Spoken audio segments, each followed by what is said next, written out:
Welcome to yet another episode of Game of Thrones Abridged on Alt-Swift X, the only show where you can learn about glass thickness in medieval times. You can learn about keratin and horns and nails. You can learn about alliteration and assonance. I've got to make a retraction on that one, because I spread some filthy mistruths about the nature of alliteration and assonance. The truth is that yes, alliteration is starting words with the same sound in a sentence.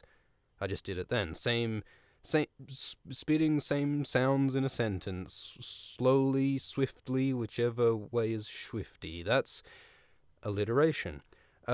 Assonance, on the other hand, is repeating the same vowel sound in a resounding bound, loudly or roundly, whichever's more profound. That's assonance. It's repeating the vowel sound. And I believe consonance is quickly cutting carrots cacophonously. No, well, that's alliteration as well. But consonants can be an attack of crazy crabs. Or I'm not sure about consonants. You correct me on consonants, but assonance is the sounds. Let's do this. So Daenerys 4 is a chapter in a book called Game of Thrones. You might have heard of it. It's got swords and dragons and tits and a pretty good story and pretty good characters. That's why we read a Game of Thrones. This chapter is about Daenerys going to the city of Vaes Dothrak. Daenerys, the Khaleesi of the Dothraki in the Great Grass Sea. Assonance. And so Daenerys is passing through the Horse Gate, which is the gate that is the way to Vaes Dothrak. It is the entryway to the city of the Dothraki, the sacred city of the Dothraki. And so there are these great bronze horses touching hooves in an archway. And they did represent that in the show, which was nice. But what they didn't represent in the show was the actual cool bit of the Horse Gate, which is the God's Way. Beyond the Horse Gate, beyond the statue of the big horses, there are all these statues and idols and monoliths, which are representations of gods and heroes and statesmen and kings from all of the civilizations that the Dothraki have conquered and plundered. The Dothraki have broken the gods of their enemies and dragged them to line the road to their own sacred city, which is pretty fucking dope. There's a description in here of all the different strange gods and creatures that the Dothraki have captured. Stolen heroes, plundered gods, the forgotten deities of dead cities.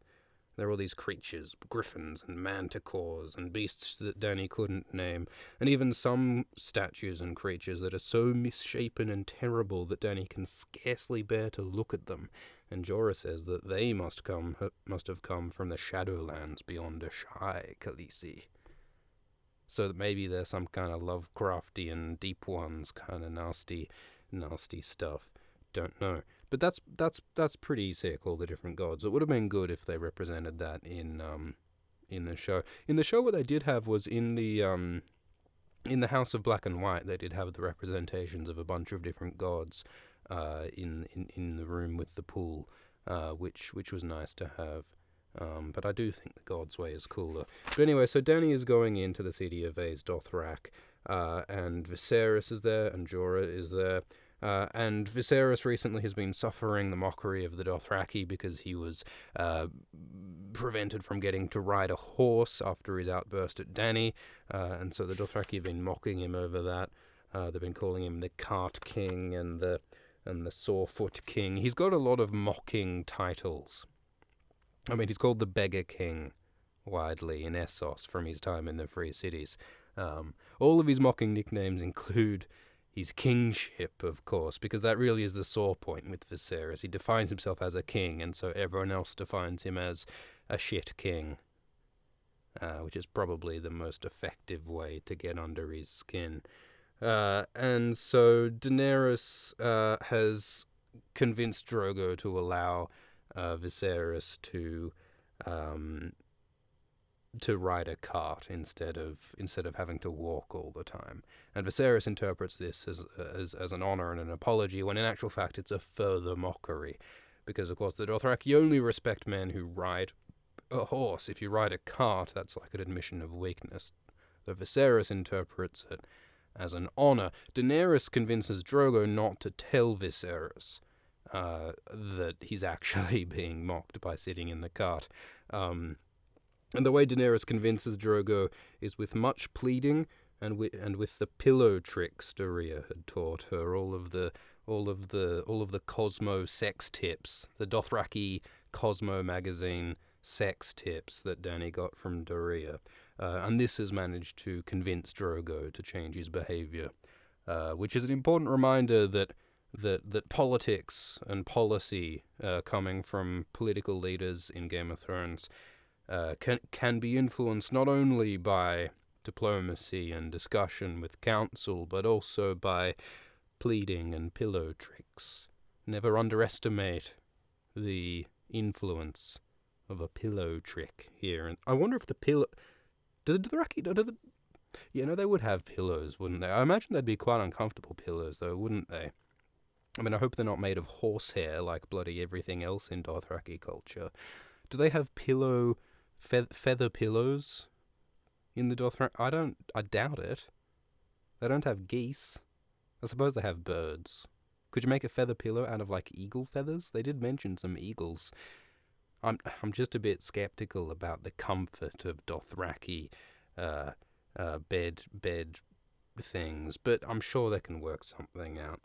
And so they pass through the God's Way, and they come towards the city. And Viserys is not impressed by all the trashed gods and all of the horse statues and all of the wonders of the entryway to Vaes Dothrak. He says that these Dothraki are just stupid savages. All they know is how to steal the things that better men have built. And doesn't that remind you of Viserys? Viserys is someone who stakes a claim on the dynasty of Westeros, something that he had nothing to do with building. And everything Viserys has is stuff that has been given to him by people like Willem Darried, but by people like Illyrio Mopatis. Viserys is exactly the thing he criticizes, which I think is a recurring theme in this story. Tywin Lannister is another person who I think embodies the things that he criticizes. He's often criticizing Tyrion for having whores, and of course we later find that Tywin has been bedding Shae, Tyrion's own whore, and Tywin it sort of likes to portray himself as this cold, calculating, rational actor, and he often criticizes others for being temperamental and emotional. But I think there are times when Tywin betrays his own pettiness, like in perhaps his relationship with Aerys and with perhaps the defiance of Duskendale, but that's a topic for another time. So they're riding into Vaes Dothrak, and the part of the reason they're coming here is to present Khaleesi Daenerys to the Dosh Khaleen, the crones of Vaes Dothrak, who are like a respected religious, cultural authority amongst the Dothraki, and there's to be a prophecy given about the baby in Dany's belly, because of course Dany is pregnant, remember, at the ripe young age of 14 or whatever she is currently. What's the death rate of 14-year-olds giving birth? It must be pretty high, I would imagine. But the Dothraki don't care. And Viserys is complaining once more about how, he wants Drogo to give him his army as was promised. I want a golden crown, blah, blah, blah. As we know, Viserys will get his golden crown soon enough. And then Viserys notices a statue, a stolen god statue, of an obscene likeness of a woman with 6 breasts and a ferret's head. And so Viserys rides off to inspect it more closely. Because Viserys is a scientist and an investigator at heart, I think. He needs to get to the bottom of this ferret monstrosity.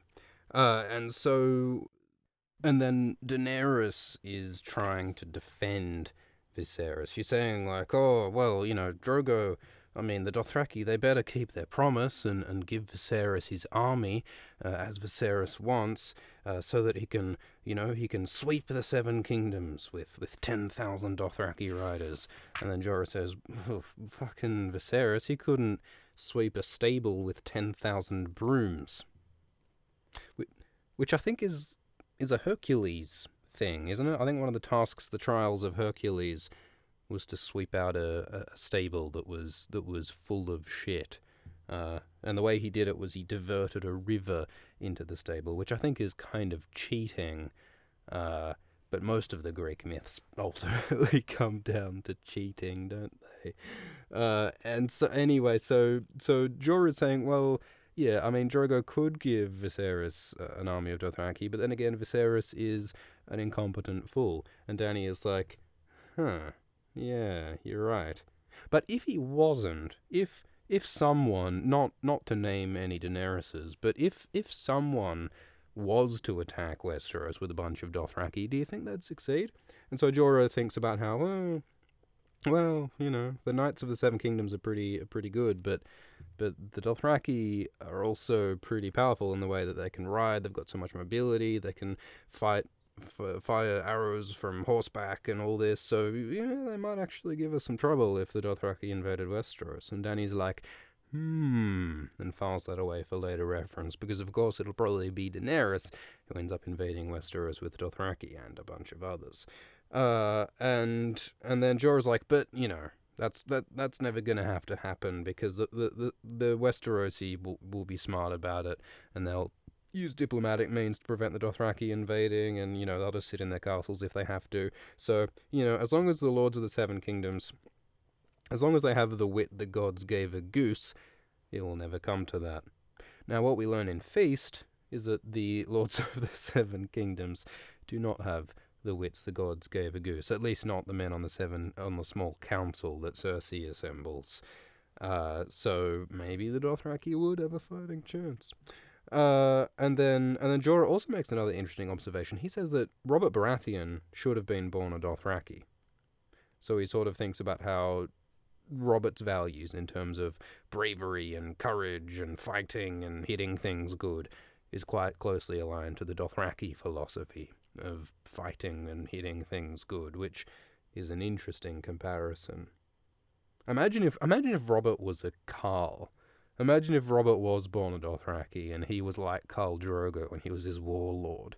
Do you think he would have conquered the entire Great Grass Sea and taken all the cities and been the greatest Dothraki? Do you think Robert Baratheon could have been the stallion who mounts the world? I think he did have a fighting chance. But some of the other Lords of Westeros are not of Robert Baratheon's nature. So Jorah contrasts Stannis and Tywin and Ned Stark, and he says that he hates Ned Stark. Jorah hates Ned Stark because he blames Stark for taking everything Jorah loved, his lordship of Bear Island, after Jorah sold those slaves, which is kind of an unfair hate, because, Jorah knows well that Ned has to do his job and bring people to justice, but Jorah's bitter about that. So then they come to the city of Vaes Dothrak, and Vaes Dothrak is a weird city. It's very large, but there aren't very many buildings. It has no walls, it has no limits. It's described as ancient, arrogant, and empty, which is an interesting description for a city. And kind of like the God's Way, the buildings in Vaes Dothrak are all of totally different architectural styles. There are pyramids, and there are manses made of woven grass, and there are carved stone pavilions, and there are rickety wooden towers. And the reason for all this diversity is because the Dothraki have had the buildings there built by slaves who have come from all over the world, and they've used their various architectural styles, so they've brought them with them to build in Vaes Dothrak. Which is a sweet idea. Probably doesn't make any sense, though, because I think that, surely when you're building a building of a particular architectural style, you need the materials that are local to the area that you came from. You can't just build a marble pyramid in a place where there is no marble, right? But it's still cool. And they talk about the crones of Vaes Dothrak, who are the only people who live here permanently. Vaes Dothrak is mostly empty because it's designed to be able to hold every Dothraki from all over the Great Grass Sea when the day comes that the stallion who mounts the world is born to bind everyone together. Of course, the stallion who mounts the world is supposed to be Dany's son, Rhaego. Rhaego is stillborn or graveborn, or there's something terribly wrong with him, and so it may well be Daenerys or Drogo, her dragon, who is the stallion who mounts the world. So when Dany comes back to Vaes Dothrak, as she does in Game of Thrones Season 6, that'll probably be the occasion that all the Dothraki unite together and come behind Dany to take over the world. That, at least, is the theory. And they talk about the markets where people all over the world come to Vaes Dothrak to trade. I don't know why you'd come to Vaes Dothrak to trade, given that it's full of Dothraki who, you know, I mean, they might be nice within the city of Vaes Dothrak, but surely it's dangerous to be going through the Great Grass Sea amongst Dothraki who are happy to take stuff from you, I would think. Maybe that's racist of me. I don't know what the trade agreements are in Vaes Dothrak, I suppose, but it seems a weird place to trade. And they talk about how it's illegal to carry a blade in Vaes Dothrak or to shed a free man's blood. The warlike Dothraki are peaceful here. And there's also a sort of ideology of oneness and unity and peace here. So even Dothraki tribes that have conflicts against each other, they live peacefully amongst one another in Vaes Dothrak. One blood, one Khalasar, one herd. And Daenerys talks about the concept of Dothraki blood riders, which are like the sworn bodyguard companions of a Khal. And it's similar to the practice of Westerosi Kingsguard, except the Westerosi Kingsguard, Dany notes, are kind of corrupt and useless, as has been observed by others. Because, of course, Dany's father, Aerys, was killed by the Kingsguard Jaime Lannister. And so she contrasts that to the Dothraki blood riders, who comparatively are actually very loyal. They're so loyal, in fact, that when a Khal dies, the Khal's blood riders are expected to die with him by avenging his death, or I suppose by suicide, if not, to follow him joyfully into the grave, which is a pretty gnarly fucking level of loyalty. So blood riders are pretty intense. And Dany talks about how she thinks that, when she comes to rule the Seven Kingdoms, she's gonna institute the practice of blood riders in Westeros. She wants her son, the king, when she gives birth to her son to be the king of Westeros, she wants him to have blood riders, not Kingsguard, because blood riders are loyal. So on the one hand, Daenerys is exercising some tactical, strategic, political thinking here, thinking, planning ahead for a future invasion, and thinking about how best to achieve it. On the other hand, she's, displaying a bit of ignorance in terms of, like, cultural politics sort of stuff, because, going to Westeros, if you surround yourself with the trappings of Dothraki culture, if you call your Kingsguard blood riders, you might have trouble with convincing Westerosi that you are a legitimate Westerosi leader. But this is all stuff that Daenerys learns throughout her arc as she learns how to be an effective political leader.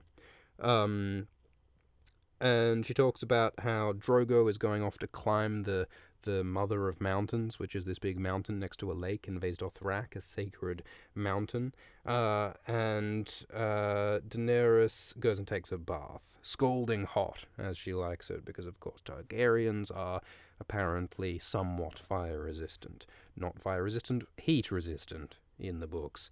We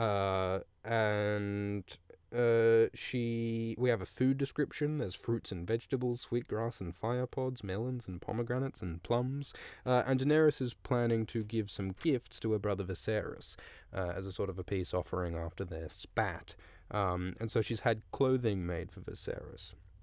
And it's sort of a mixture of Dothraki and Westerosi imagery. So it's like Dothraki style, with leather sandals and a grass belt and a leather vest, but the leather vest is painted with fire-breathing dragons for the Targaryens, which is kind of interesting. It's a combination of Dothraki and Targaryen styles, a compromise, which kind of represents what Daenerys is doing. She's sort of taking the best of both worlds, of her Targaryen heritage, but also embracing her Dothraki situation. Dany is very good at adapting and combining different sort of symbology, as she sort of attempts to do with the Blood Riders and the Kingsguard in her head. So she's thinking politically and symbolically in some effective ways, I think. So she's trying to make a peace offering with Viserys, so she asks one of her handmaidens to bring Viserys so Dany can give him the gifts, and then he turns up, and he's really angry and mad for no good reason, and he shouts at her and is all pissed off at her. Viserys goes, "No one commands the dragon, I am your king," blah blah blah, all that usual Viserys shit. He's angry because Dany's handmaiden said that the Khaleesi demands that you come here, and Viserys was like, "You don't demand me," it's some stupid Viserys bullshit. And then Dany's like, "No, look, chill out, because I've got your present. It's all this clothing, this raiment. Raiment is a good word, but all this clothing I've got for you. It's so lovely. Check it out." And Viserys is like, "What do you think I am? Some Dothraki savage? Blah, I don't wear grass and leather." Blah. And he just goes off on his fucking nut like he does.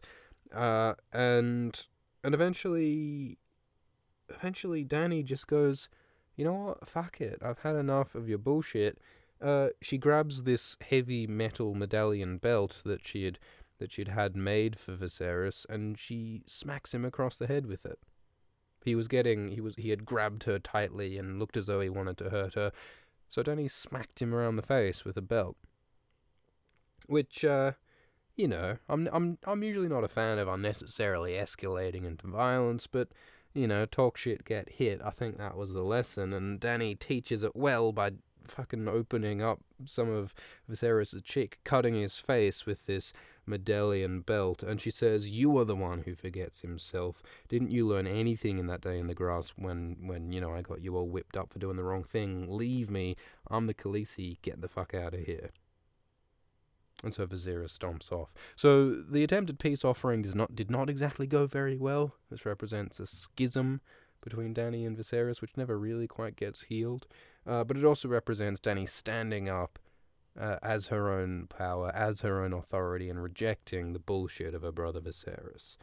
And so Dany sort of sits down, sad and tired, realizing the break that she's made with her brother. And just sort of says, "All right, handmaidens, you can go eat the food that George so lavishly described. I'll just sit here and cuddle one of my dragon eggs." And she feels herself getting stronger as she holds the dragon egg. There's some mystical connection when she holds the dragon egg, and she can feel her unborn child in her belly kicking when she holds the egg near to her belly. And she thinks, "You are the dragon, the true dragon. I know it." And she smiles and dreams of home. Which is an interesting ending. What did she mean by home? Did she mean the house with the red door? Did she mean Westeros? She has been thinking about ruling Westeros a bit lately. Or maybe she thinks of, the Dothraki Sea as her home to some extent now. She certainly seems to be very close to Drogo now. She seems to be much more comfortable with the Dothraki, and she's even embracing some of these Dothraki ideas of some of the prophecy and such that's surrounding her. So there are interesting things ahead for Daenerys Targaryen, and we will discover more of them soon in future episodes of Ultra Swift X. Thank you for listening, and I'll see you next time. Cheers.